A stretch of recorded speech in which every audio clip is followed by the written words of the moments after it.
হয় হয় সুৰেশ বৰা ডাঙৰীয়া ছাৰ অহা কথা আছে, তেওঁ আহি আছো বুলি কৈছে। আৰু টিমৰ পৰা দুজনমান ব্যক্তি আহিব আৰু আমাৰ ময়াৰৰ পঞ্চায়তৰ প্ৰেচিডেণ্ট আহিব, তেনেকৈ আহিব আৰু দুজনমান। আমাৰ ইয়াত 45গৰাকী মহিলা গৈছে, 45গৰাকী সকলো মহিলাৰ দ্বাৰাই হৈছে। আৰু কৃষ্ণপা আমাৰ গাঁৱৰে এগৰাকী বাইদেউ হয়, তেওঁৰ নাম চিনেহা দেৱী হয়। বলুভদ্ৰ আমাৰ ওচৰৰ ভণ্টি এজনী হয়, বিদ্যাৱতী দেৱী হয়। পঞ্চপাণ্ডৱ আমাৰ গাঁৱৰে গোটেইখিনি বাইদেউহঁতে হয়।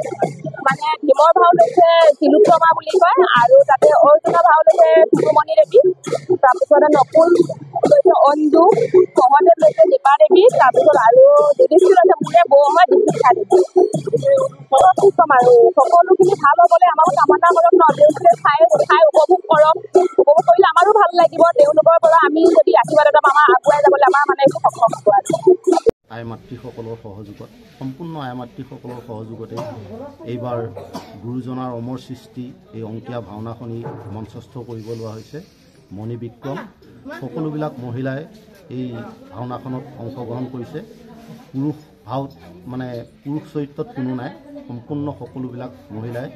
বিশেষকৈ যিহেতু আমি মানে হিন্দু মুছলমান সকলোৱে একেলগে লগ লাগি থকা এটা অঞ্চল, গতিকে শান্তি সম্প্ৰীতিৰ ক্ষেত্ৰত সকলোৱে একলগ হৈ মানে বৰঙণি তোলাৰ ক্ষেত্ৰতো হয়, সকলোৱে সহযোগ কৰি পেলাই শান্তি শৃংখলা অটুট ৰাখি এই অংকীয়া নাটখনি মঞ্চস্থ কৰিব লৈছে। আৰু আমি আশা কৰিছোঁ সকলোৱে যাতে সমিল মিলে এই মহান অনুষ্ঠানটি যাতে কোনো হানি বিঘিনি নোহোৱাকৈ অতিবাহিত কৰে, তাৰ বাবে আমি প্ৰাৰ্থনা কৰিছোঁ। লগতে আজি এই অনুষ্ঠানটোত আমাৰ মিডিয়া যিসকল সহকৰ্মী আহিছে তেওঁলোককো ধন্যবাদ জ্ঞাপন কৰিছোঁ।